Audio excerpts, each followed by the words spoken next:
Je vais en profiter pour ramener quelques citations au sujet de l'ingénierie sociale qui vise à maîtriser les peuples, que ce soit les peuples qui sont directement gouvernés ou les peuples acquis dans d'autres frontières.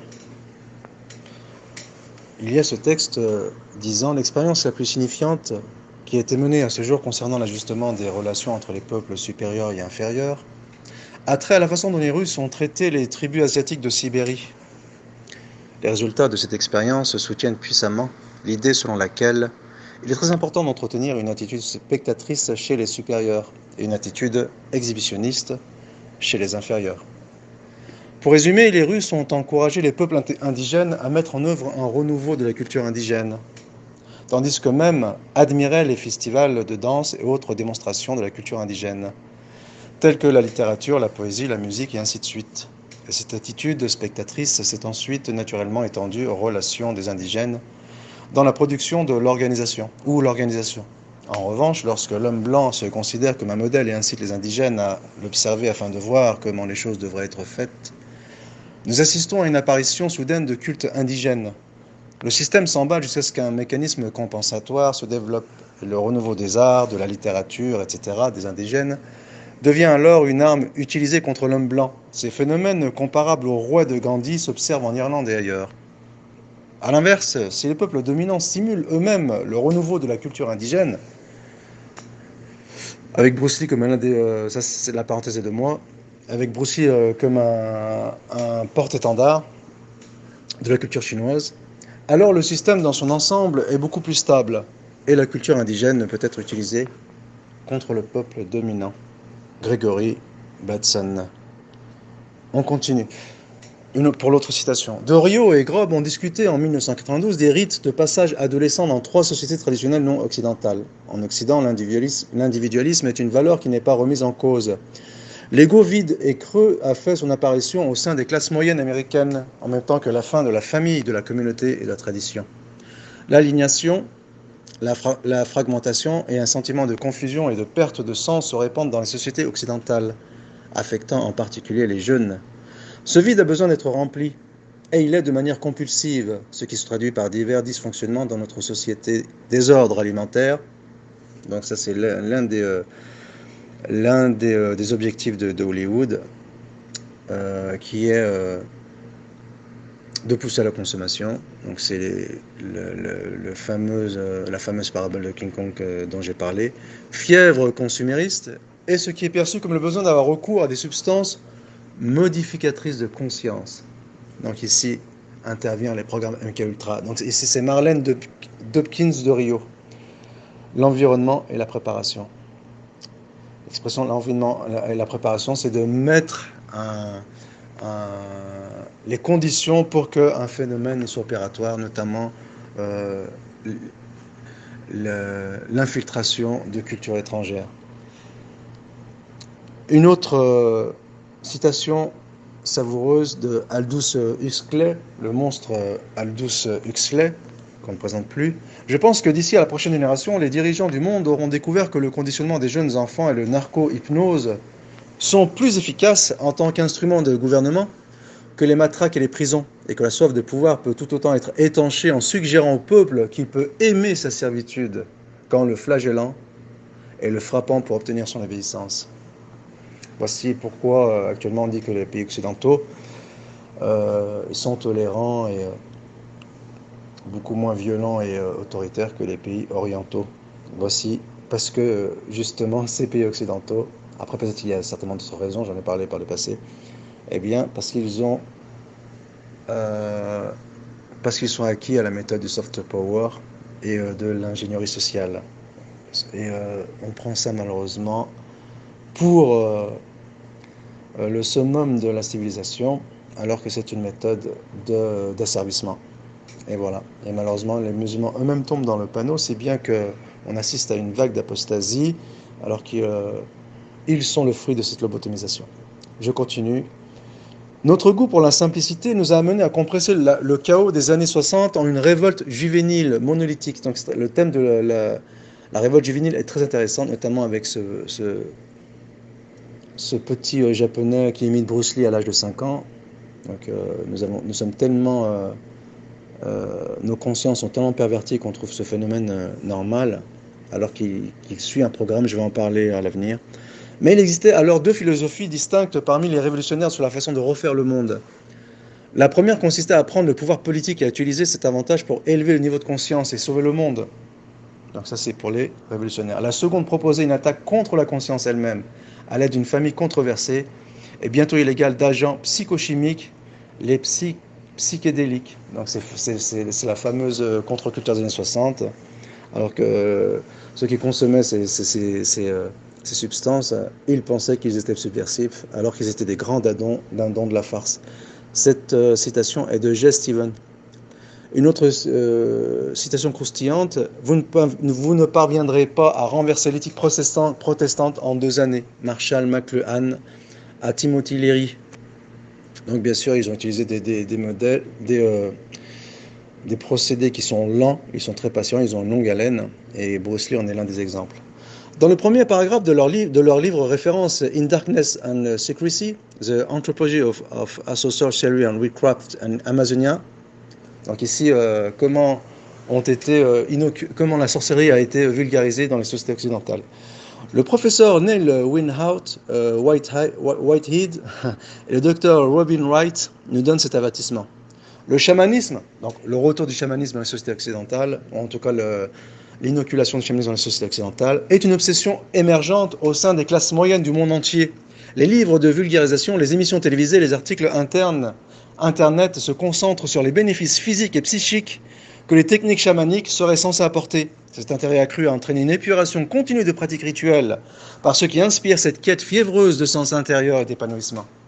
Ironiquement, en raison des motivations de développement personnel, le fameux développement personnel, qui amènerait tant d'individus à tenter de comprendre le chamanisme, 2 aspects fondateurs du chamanisme amazonien et ont été purement et simplement supprimés des rites, le sang, la violence et le tabac. Une telle suppression n'est pas seulement un mensonge qu'on se fait vainement à soi-même, mais plus important encore, il s'agit d'une répétition du mode de pensée colonial qui non seulement niait les différences culturelles radicales, mais encore refusait de mesurer les conséquences de ce déni. Donc cette citation est du professeur Neil Whitehead et du docteur Robin Wright. Ce n'est probablement pas un hasard si la société qui a le plus systématiquement encouragé l'utilisation de ces substances, l'Inde, a produit l'un des ordres sociaux les plus dysfonctionnels jamais créés par l'humanité. Et c'est exactement pourtant cet ordre social qui est le modèle actuellement chez beaucoup d'occidentaux, en panne de spiritualité, et qui voudrait, c'est exactement New Age, hein, et qui voudrait expérimenter ces expériences exotiques. Donc, l'Inde a produit l'un des ordres sociaux les plus dysfonctionnels jamais créés par l'humanité, dans lequel l'homme pensant passe son temps à explorer sa conscience. C'est le fameux, c'est le yoga, c'est l'ésotérisme, et que beaucoup d'occidentaux pensent être au summum de l'illumination et du perfectionnement de l'être, alors que c'est une méthode d'abêtissement et de contrôle des consciences, de mind control, dans lequel l'homme pensant passe son temps à explorer sa conscience, assis dans la position du Bouddha et sous l'influence de drogue, pendant que la pauvreté, la maladie, la discrimination sociale et la superstition sont endémiques et ayant atteint des niveaux d'organisation jamais vus dans l'histoire. David McClelland. Donc on passe aux drogues. La citation se rend sur les drogues. Les substances psychédéliques telles que l'ayahuasca, créant un état d'hypersuggestibilité dans lequel les individus sont très susceptibles d'être influencés par d'autres, de nombreuses cultures traditionnelles se sont servies de cette condition pour inculquer aux jeunes des valeurs culturelles et des comportements au moment de leur initiation dans l'âge adulte. En Occident, les valeurs et la contre-culture peuvent être inculquées aux jeunes lorsqu'ils consomment ces substances psychédéliques, particulièrement lorsqu'elles sont prises dans un contexte antinomiste. Marlène Dopkin de Rio. Donc c'est-à-dire que même les sociétés primitives, ou qu'on appelle primitives, c'est-à-dire chez les Incas, également aussi dans l'Empire sumérien et aussi en Égypte, donc les kabbalistes sont friands de ces civilisations, de ces cultures, eh bien les castes supérieures utilisaient cette drogue pour amadouer les castes inférieures, notamment au moment du sacrifice. si tant est que la victime, elle, elle s'offrait à la mort avec consentement et résignation. Ensuite, Léry nous livre ses réflexions suite à sa lecture des travaux d'Arthur Koestler concernant la juvénalisation. C'est Koestler qui m'a initié à la juvénalisation, c'est-à-dire la théorie qui avance que l'évolution ne se produit pas à l'âge adulte, la forme finale d'une espèce, mais chez les jeunes, les larves, les adolescents, les pré-adultes. Donc on assiste actuellement à une recrudescence ou à une précocité dans la maîtrise, notamment dans le sport, dans les arts, la musique, la chanson, le cinéma, et même en matière politique, avec cette jeune, il me semble, suédoise qui intervient à l'ONU et ailleurs. Donc bien sûr, tout ça fait partie d'un programme d'ingénierie sociale. Mais chez les jeunes, les larves, les adolescents, les préadultes, d'ailleurs, c'est la raison pour laquelle on a avancé l'âge de la maturité sexuelle. C'est un sujet sur lequel je vais aborder à l'avenir, notamment en ce qui concerne le mariage précoce et l'accusation de pédophilie à l'encontre du sceau de la prophétie. À la conclusion pratique, si vous souhaitez produire des mutations chez une espèce, travaillez sur les jeunes. Les enseignements de Koestler concernant la pédomorphose m'ont préparé à comprendre les implications sur le plan génétique du mouvement de la jeunesse des années 60 et de son rejet de la culture traditionnelle, Timothy Leary. Ensuite, malgré un consensus largement répandu privilégiant l'idée sur que le concept de modèle psychotique était désormais inutile, l'orientation psychiatrique défendue par les tenants de la ligne du Dr Hoche finit par prévaloir. Lorsque vint le temps où ils durent dévoiler leur jeu, les membres de l'établissement médical et les médias ont imité la ligne qui avait été soutenue secrètement pendant des années par l'armée et la CIA. À savoir que les hallucinogènes étaient extrêmement dangereux. Donc il parle des champignons hallucinogènes, que l'on voit notamment dans le film L'Ours. Parce qu'ils rendaient les gens fous et que tous ces bavardages sur la créativité et le développement personnel n'étaient que de la poudre aux yeux. Cette perception du LSD a depuis inspiré les décisions politiques prises par la FDA et les organismes chargés du contrôle des drogues, Martin Lee et Bruce Schlein. Et dit qu'on voit ici, c'est intéressant de voir Bruce Lee de façon subliminale. Donc j'ai l'impression qu'ici ce sont deux fantômes, les auteurs de ce livre. Sur le LSD, ils condamnent le LSD, mais en même temps, ils prennent parti de façon subliminale de la CIA. Ensuite, le rôle des drogues dans l'exercice du contrôle politique est de plus en plus discuté. Ce contrôle peut s'exercer par la prohibition ou l'approvisionnement. Donc là, ici, on parle de la libéralisation des drogues. La prohibition totale ou partielle des drogues offre au gouvernement un puissant moyen de contrôle dans d'autres domaines. Par exemple, l'application sélective des lois antidrogues qui permettent une fouille immédiate ou une perquisition sans préavis peut être utilisée contre des membres de certaines minorités ou organisations politiques. Donc, j'expliquais que c'est l'élite financière qui contrôle les drogues, qui a la main mise sur les drogues dans le monde et depuis très longtemps. Mais un gouvernement pourrait aussi distribuer la drogue pour contrôler sa population avec cette méthode prévue par Aldous Huxley dans Le meilleur des mondes de 1932. Donc c'est un agent, bien sûr, Aldous Huxley. Les gouvernants utilisent les drogues pour manipuler les gouverner à leur guise et de différentes manières. Les innombrables communautés urbaines et rurales qui autorisent une grande liberté dans la prise de drogue où les hallucinogènes sont fréquemment utilisés sont dans une large mesure subventionnés par notre société. Leur pérennité est assurée par des dons d'argent venant des parents ou de la famille, par l'aide sociale ou par les allocations chômage, ainsi que par la négligence bienveillante de la police.